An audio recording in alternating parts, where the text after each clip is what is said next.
नमस्कार,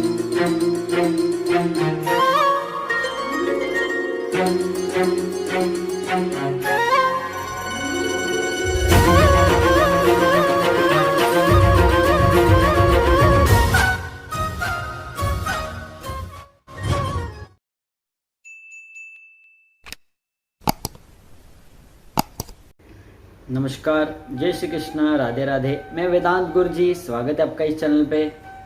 आज की हमारी जो कहानी है उस कहानी का नाम है माँ।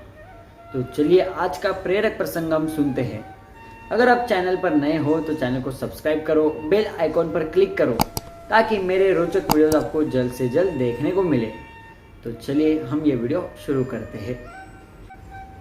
सर्दियों के मौसम में एक बूढ़ी औरत अपने घर के कोने में ठंड से तड़प रही थी। जवानी में उसके पति का देहांत हो गया था। घर में एक छोटा बेटा था।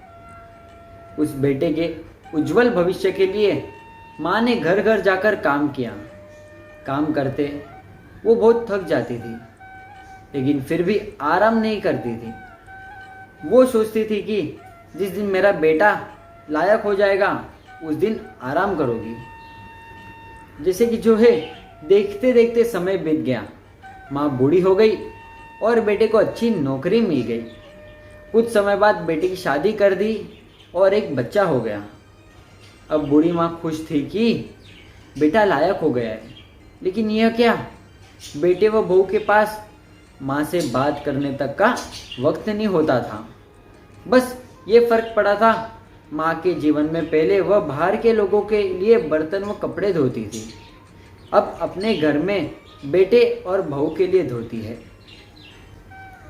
फिर भी जो है वो खुश थी क्योंकि औलाद उसकी थी।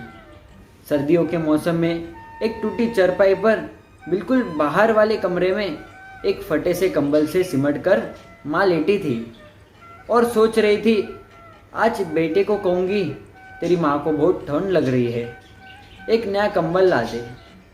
शाम को बेटा घर आया तो माँ ने बोला, बेटा मैं बहुत बूढ़ी हो गई हूँ, शरीर में जान नहीं है, ठंड सहन नहीं होती, मुझे नया कंबल ला दे। तो बेटा गुस्से में बोला, इस महीने घर के राशन में और बच्चे के एडमिशन में बहुत खर्चा हो गया है।